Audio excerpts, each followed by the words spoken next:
ghost in the trees. My husband is no normal man. No matter. He's Tarzan. Dear Jane, he'll come for you.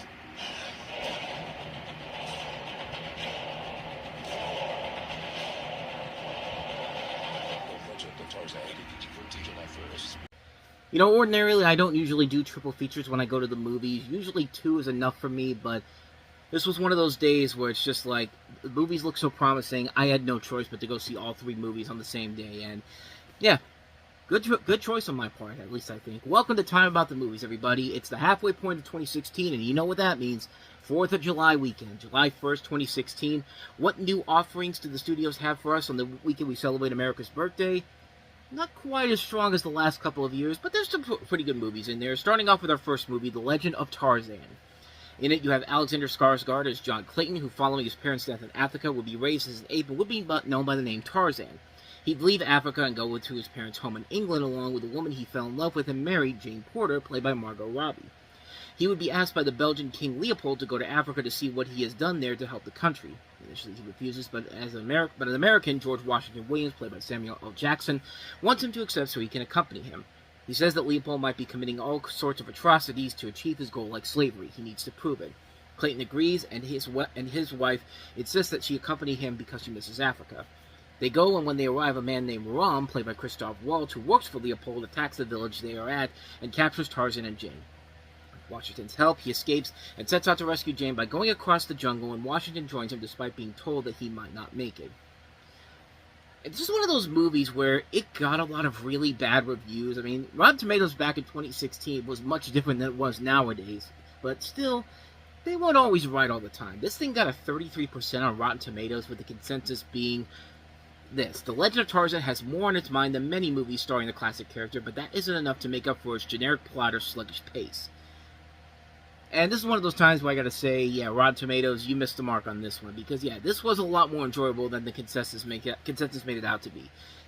For starters, the plot, yeah, it's a little bit generic, but at the same time, they do change it up a little bit here. I like the fact that we got a Tarzan movie that isn't just the origin story, you know, the origin story of how, you know, Tarzan fell in love with Jane and all that type of stuff. I like the fact that they moved on from that. They do change it up so they don't go too much into the cliche elements of the story, more notably the damsel in distress element. I like the fact that Margot Robbie isn't playing the damsel in distress in this, the typical one. Like, she knows damn well that her husband is going to come for her and kick the bad guy's asses for messing with him as well. I mean, you see it in the trailer where, you know, they hear noises from the jungle, and Margot Robbie gives Christoph Waltz the smirk look on her face. It's just like, yeah, you realize now you fucked up big time. I mean, yeah, I like the fact that they did take more chances with it. And that's what I appreciated about this movie. They didn't do the typical origin story that we see in movies like this. There's bits and pieces of the origin story, but at the same time, they know we've heard this story done to death before. They space it out throughout the film, and they're really short. They know we've seen this done before so many times, and they want to get it done so we can get to the good stuff. And there is a lot of good stuff. Alexander Skarsgård, I thought, was really good as Tarzan. You could tell that this guy has gone through a transformation from being this man of the jungle to a civilized man, and here you have people who want him to return to his former glory, and you can understand why he doesn't want to go on this trip. That part of his life is over. He wants to live a civilized life with his wife, Jane. And again, Margot Robbie is really solid in this, too. She's, again, not playing the typical damsel in distress, very confident in her surroundings, and she's not afraid to talk some shit to the bad guy because she's been through far worse. I even like Samuel L. Jackson, who's basically kind of the donkey to Skarsgård's Shrek as the comic relief in this movie. I mean, he was really good in this. He has a lot of the best laughs in the movie, and he manages to have some of the more memorable lines of the film. Christoph Waltz, on the other hand, this is one of those performances where it's really like he's going way too cartoonishly evil on this. Like, you could just tell by the look of his smug face and be like, okay, I know what we're heading in for this role. Like, he's more smuggish than the villain from the animated Tarzan movie, and he was doing it for strictly money purposes. He was not a well-thought-out villain, but he was more threatening than this dude was. It's Christoph Waltz playing the same bad guy we've seen him play over and over again. He's not terrible at it, but he does manage to get a couple of laughs for how cliche evil he is. Plus, he certainly gets more appreciation in this than Djimon Hounsou does in this movie. I mean, talk about a waste of Djimon Hounsou in this. He only shows up in 2 scenes in this movie, and he really doesn't do that much except come off his medicine. He fights Tarzan because he killed his son, and then after his son killed Tarzan's ape mother. So can you see why he's been misused here?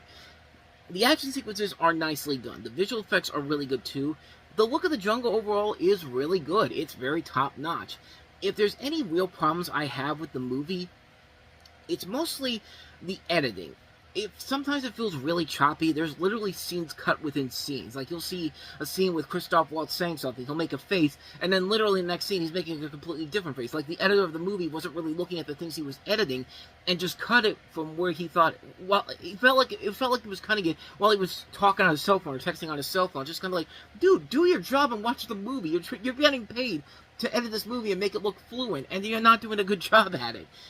Like, there's one scene where I swear to God, this is true, where Christoph Waltz is talking to a chained-up Margot Robbie, and if you look on the upper right during that scene, at one point, you can literally see the boom mic in that scene. Like, how do you miss that? Isn't that the reason why you have editing in Photoshop, so you can get rid of the boom mics in scenes, so it looks more authentic, and it doesn't look like it's a cheap-looking film? This is Warner Brothers. Nobody notices in the test cut, in the Hollywood premiere, in the actual movie. It's weird. It's a weird thing to happen, but I have a theory about what happened with this. This is directed by David Yates, and I think that the editing has a lot to do with this, because David Yates, he's directing this movie. He did a good job with the scenes he shot, but here's the thing. He's also got Fantastic Beasts and Where to Find Them coming up later this year, and needless to say, this is the better of those two movies. We'll touch on Fantastic Beasts later on in the year, but apparently when WB hired Yates to direct the film, he was still very much in active production on Tarzan. I even read a story around the time how Yates got so busy on both projects that he ended up working on filming Fantastic Beasts during the week, and then worked on finishing Tarzan on the weekend. So yeah, it's hard for a director to put a final stamp on a project when he clearly has other projects he has to get done to be released the same year, and I think that's why the movie kind of suffers mostly in the editing department. But I mean, you don't have Yates there that often to say what he wanted the film to be. Like, it's just something which is kind of like, you either hire somebody else to do it, or you work around the schedule here. I'm sure that you could get Fantastic Beasts done, and also make sure your film that you're making here doesn't look like it's a cheap looking film. Like, it's really just like, what are you doing here, man? Just what are you doing? But despite that, the movie overall is a ton of fun. I really enjoyed this one a lot. The actors do the best job they can do with this. The visuals are very impressive. The action sequences are nicely done. The direction is really good. I like the story. I like the way that they did this without just going through the origin story of Tarzan all over again. The editing needed to be better. The editing was the thing that hurt it in the long run. If you're looking for some good summer escapism entertainment, this is definitely a film to check out. It's definitely worth your time. So, that's The Legend of Tarzan, so let's go ahead and move on to our next movie, and that is The Purge, Election Year. The Purge has to come to an end. We are going to use this year's purge to do something about that senator. I pledge allegiance to the flag of the United States of America, indivisible, with liberty and justice for all. The Purge, election year, rated R. Clearly not related to any election that was going on around that time between Clinton and Trump, and clearly the plot of this movie is so far-fetched. Like, it couldn't happen 10 years later, and yeah, some of this actually has really not been dated very well, because it's funny because it actually happens now, I guess. But this is The Purge, election year. Well, not quite yet, but give it time. We still got 2 more years of this. We still got 2 more years of this, but this is The Purge, election year, the third installment of the Purge series after the Purge Anarchy a couple years ago.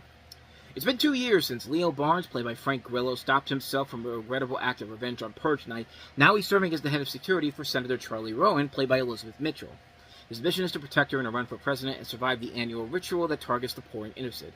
But when a betrayal forces them onto the streets of D.C. on the only night where no help is available, they must stay alive until dawn or both be sacrificed for their sins against the state. And The Purge has been a very interesting franchise overall. The first film has a good concept, but an overall botched delivery. The second film I thought was a vast improvement. There was a sense that there was more going on in that film than in the first film. And the movie did actually deliver on those promises, and at some points it could be genuinely terrifying. Now we have this movie here, and you definitely get a lot of sense of what made Anarchy such a great movie, but at the same time, there is a lot of those elements that are coming back from the first movie, going for the cheap jump scares as well. But at the same time, there is definitely a lot about this movie that I did like, that I liked about Anarchy. Frank Grillo, I think, is very great, once again, really great in these movies.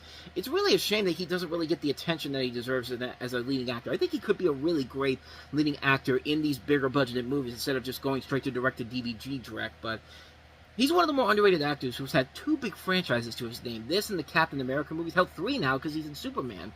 And here, he has to work alongside Elizabeth Mitchell. And Mitchell has also been a very underrated actress throughout her career, too. You know, Lost, she was Snow Queen on Once Upon a Time, Dead of Summer. You know, she's really good in this movie. Her performance for this is really solid. It shows why this woman deserves to get some more leading roles in the future. I do like in the story where Mitchell is playing the senator who wants the Purge to end, and these two have a lot of good chemistry together. They both try to survive the night, and you also have these corrupt politicians who are basically saying, yeah, fuck this bitch for trying to bring common sense to the world. We're going to kill her for having those beliefs. Again, totally something that's not happening nowadays, but plus the whole idea that this might likely be the final Purge within the film creates a lot more tension and danger because people will be more prone to be more dangerous and threatening, hence making the threat for our 2 protagonists more threatening as well. But the biggest problem with the movie strictly comes mostly in the fact that, yeah, it's going back to cheap cliches. They got more jump scares in this one, more cheap horror tricks. It's like the creator of the movie got complaints from people about the fact that this was marketed as a horror movie, and because of this, they didn't have horror movie cliches in the first movie. So somebody, probably the studio or the producers, basically said, add more jump scares, cheap horror tricks, so we'll stop getting complaints. So they throw them in there, and because the first 2 movies were much smarter in terms of the scary moments, the tension-filled moments, they weren't cheap and cliche. They were genuinely effective scares, but here, you literally feel like you're at the Purge attraction of Universal Halloween Horror Nights. Like, I'm not going through a maze with horror actors jumping out in Orlando, Florida. I'm in a movie theater wanting to watch a good horror film, not a Halloween Horror Nights attraction. I mean, that's just kind of what it is, but I did enjoy the movie. I think it's about as good as The Purge Anarchy, but at the same time, they do try to throw in too many of those cheap jump scares and convoluted story plot lines that plague most horror movies, especially the first film. It's not a film killer, but it's more of an annoyance. I mean, if you like The Purge Anarchy, I think you definitely get a kick out of Election Year, even with its flaws. I think The Purge overall is a solid film series. It started off slow, but as the films get along, you do see more ambition and more tension being put into these films, but this one kind of felt like a small step back, but never to the point where I felt like you were getting screwed out of a good movie. I still think this is a very entertaining film overall. So I do recommend The Purge Election Year.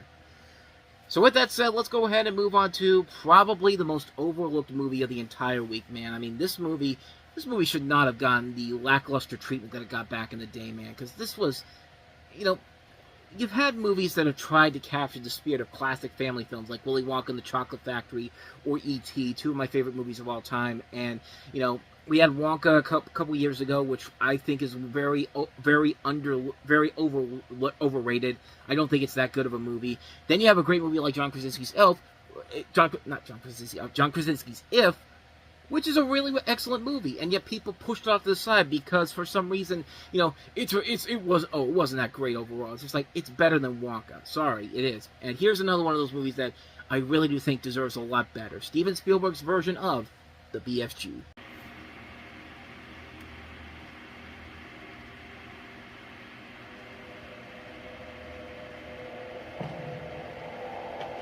What kind of a monster are you? Bone cruncher, child chewer, meat dripper, gizzard gulper, butcher boy. Please don't eat me. You think because I'm a giant that I'm a man gobbling cannibal?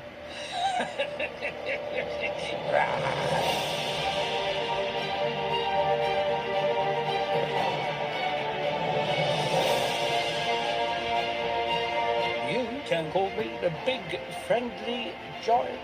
Oh my. I catch dreams. This one sounds like you. There are bad dreams here too. Yeah. Run, Sophie. Hide. You has a delicious little bean.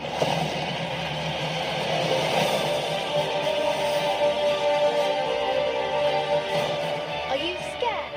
Yeah. I'm not.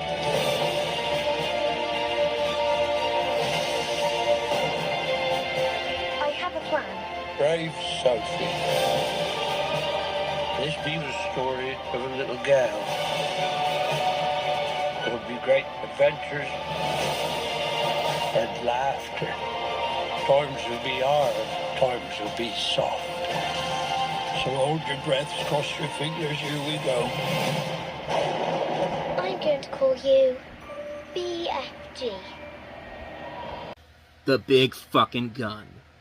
No, sadly, this is not the movie based off of the weapon from the Doom franchise, although that would probably make this a much better Doom movie than the actual Doom movie is. But no, this is, of course, based off of Roald Dahl's best-selling classic story of the BFG, the Big Friendly Giant. So you have 10-year-old Sophie in for the adventure of a lifetime when she meets the Big Friendly Giant, played by recent Oscar winner Mark Rylance from Bridge of Spies, which Spielberg directed that movie. Naturally scared at first, the young girl soon realizes the 24-foot behemoth is actually quite gentle and charming. As their friendship grows, Sophie's presence attracts the unwanted attention of Blood Bottler, Flesh Lump Eater, and other giants. After traveling to London, Sophie and the BFG must convince Queen Victoria to help them get rid of all the bad giants once and for all. Well, let's take a look at what we have here. Like I said, an adaptation of one of Roald Dahl's most beloved children's stories, directed by Steven Spielberg, who's usually excellent when it comes to family adventures like this, written by the late Melissa Matheson, who wrote The Black Stallion and E.T., It's a Disney movie, which has had a pretty good track record at this point. Having a really good year with a lot of the movies they put out. And it's Mark Rylance, the terrific actor from Bridge of Spies, who just won the Oscar for that as the Big Friendly Giant. How do you possibly fail on that? Well, to me, I don't think they did that at all. I thought this was actually everything you could have possibly imagined what this film would be. I really enjoyed the hell out of this movie. It is such an excellent adaptation of the book.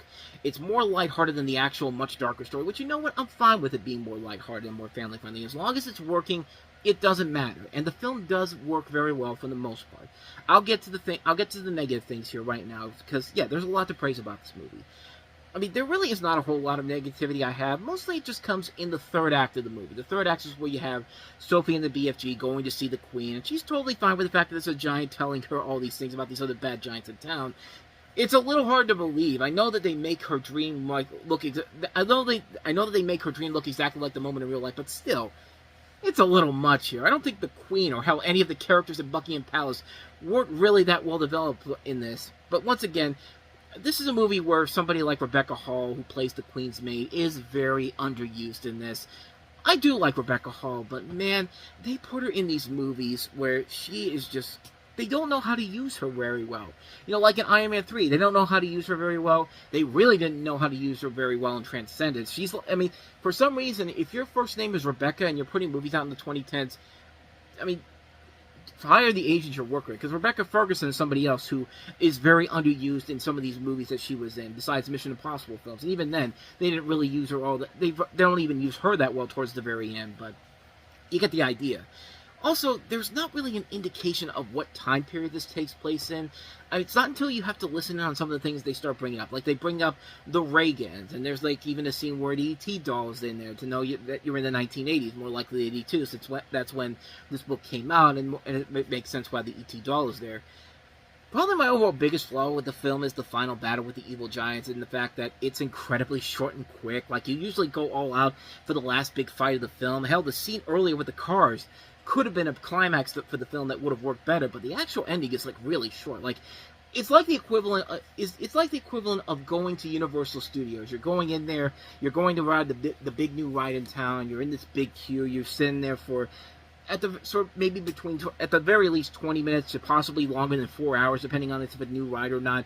You finally get to the ride goes, and then you realize you've only been on the ride for about a minute. I mean, that's what it felt like with this ending here. It's just like you're building up to this moment, and all of a sudden, you get to the moment, and it's just like, we're done. It's just like, you guys were only on for like 50 seconds. I mean, that's literally what it felt like. But, I mean, that's only my real complaints about the movie, mostly in the third act. But it doesn't pull like the Damon Lindelof thing that he does with his movies and just ruins the film overall. It's more kind of like a nuisance type of thing. But those are the bad things about it. There is a lot of good stuff about this movie. First off, the movie looks incredible. The attention to detail and create the world established by Dahl's book is pitch perfect. It feels just like you're watching the book being told in real life. Every world here is everything you could have imagined it looked like.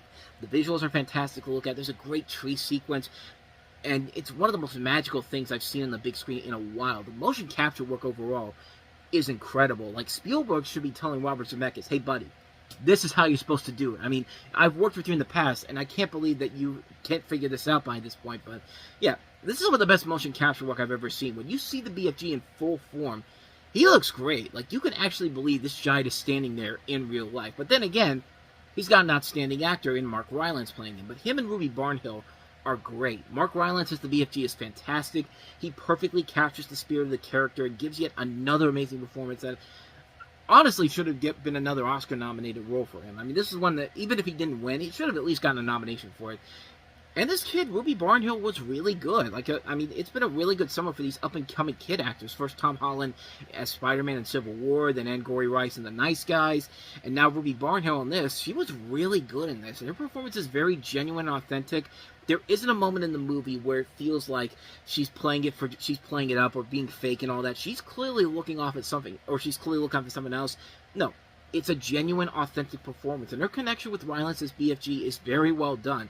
Very similar to, you know, some of Spielberg's other great moments with a kid and another, and a practical, not a practical effect, an effect, like, you know, Elliot and E.T. Or even a little bit of Christina Ricci's cat and Casper in the Casper movie, which Spielberg also produced as well.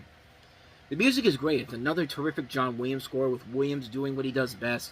They even managed to make some funny fart jokes in this. It's hard to believe, but it's absolutely true. Like, the way they do the gross out humor in this, which is in the book as well, is actually very well done. It's what you do when you have to try to make gross out humor funny instead of just being there for the sake of, you know, getting the kids a cheap laugh. No, it's done very well. And I do appreciate how the movie comes off as something that does feel like it should come out in the 1980s. Like, the opening credits seem very reminiscent of the opening credits to The Goonies. There's a lot of inspiration taken from Spielberg's on Hook in terms of how the movie is shot and how it opens. There's even a little bit of Twice Upon a Time thrown in there. Twice Upon a Time is one of my favorite movies. And I like the way how the dreams and nightmares are put together and presented in here. I was really afraid that this was going to be another Where the Wild Things Are, where this kid was just going to be this insane asshole in the beginning and expects you to root for him even after the opening of the film, where he's literally doing animal abuse to his poor dog. You expect me to cheer for a kid after something like that. Just get out of here with that. Plus, I was really afraid this movie wasn't going to go anywhere, be devoid of any creative or brilliant things, just like Where the Wild Things Are was. Yeah, the monsters look cool, but they acted really well, but I still needed to be thrilled by something. And the BFG is about as close to perfect as you can get. If the third act had been a lot better, this probably would have been one of my favorite movies of the year, if not the best movie of the year. But as it stands, it was one of the standout films of the year. It was a movie that I really thought should have gotten a much bigger appreciation than it did back then. It did not do very well box office-wise and was kind of quickly faded away. But really, this is a great movie. Well acted, well written, well shot, well animated. It's Steven Spielberg continuing to prove why he's a force that's not to be messed with. And he's getting older, but at the same time, he's not pulling the same shit that Ridley Scott or James Cameron does with their movies. Like, they're getting older and they can't realize that the time has passed them by and they need to do something new or different here instead of just doing the same thing over and over again. Spielberg's not doing that. I mean, he's been on a roll even after this movie came out, because after this he did Ready Player One, which is great, West Side Story, which was one of the best movies of 2021, you know, The Fableman's a great movie, and I'm really looking forward to seeing what he does with Disclosure Day coming up in the next month as I'm recording this. But he's still a force that's not to be messed with, and he shows that he's still got it even after all these years. Like, this is a great family film to let the kids watch, and adults can really find a lot to enjoy about it too. It's a really great movie that sadly does not get the attention it deserves. Seek out the BFG. You will not be disappointed by it at all. So with that said, we wrap up another episode of Time About the Movies, and you can tell that the movies are getting a lot better, because on the next episode we have another fun family movie in general, and probably, if it's not my favorite Illumination movie, it's a close second. The Secret Life of Pets, the animated movie that basically kind of feels like a Pixar film, in which what happens when you leave your animals at home. They have the voices of celebrities and lead to some great adventures overall. So we'll take a look at The Secret Life of Pets, and we'll also take a look at another great Zac Efron R-rated comedy that came out this year, not named Dirty Grandpa, along with Adam Devine, Anna Kendrick, and Aubrey Plaza gets a nice reprieve after also being a Dirty Grandpa in Mike and Dave Need Wedding Dates. So we'll take a look at both of those movies coming up tomorrow here on the show, so stay tuned for that.